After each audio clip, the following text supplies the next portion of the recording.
कोयटा समेत सूबे के बेशतर अजला में मौसम अबर आलूद है। गुज़श्ता रोज़ होने वाली तूफ़ानी बारिशों से कोयटा के नशेबी इलाके ज़ेर-ए-आब आ गए।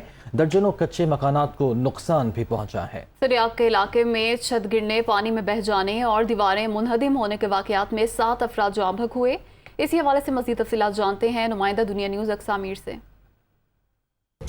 जी बिल्कुल, गुज़िश्ता रात कोयटा समेत बलूचिस्तान भर के मुख्तलिफ मकामात पर गरज चमक के साथ जो तूफ़ानी बारिश थी उसके बाद ही यहाँ पर नुकसानात बहुत ज़्यादा हुए हैं और सबसे ज़्यादा जो मुतासिर इलाका हुआ है वो कोयटा यहाँ पर हुआ है। कोयटा के जो नवाई इलाकों की हम बात करें तो यहाँ पर शहर के जो इलाके थे वो भी बारिश की वजह से बहुत ज़्यादा मुतासिर हुए हैं। इस वक्त मैं एक ऐसी जगह पर मौजूद हूँ जहाँ पर 40 जो है ना मकान वो मुनहदम हो गए हैं और 40 ख़ानदान जो है ना वो बेघर हो गए हैं। बारिशों के बाद यहाँ पर जो छतें गिरी थी, जो दीवारें टूटी थी और जो नशेबी इलाके ज़ेर-ए-आब आए थे उनमें 7 अफराद जो है ना वो जाँ बहक हुए हैं, जिनमें 3 ख़वातीन और एक बच्ची भी शामिल हैं। बहुत से ऐसे अफराद हैं जो अब भी हस्पतालों में ज़ेर इलाज हैं। इस इलाके में मैं मौजूद हूँ और यहाँ के इलाका मकीन अब तक यहाँ पर हुकूमत की जानिब से कोई भी इमदादी सामान मुहैया उन्हें नहीं किया गया है। सारी रात यहाँ पर बारिश हुई।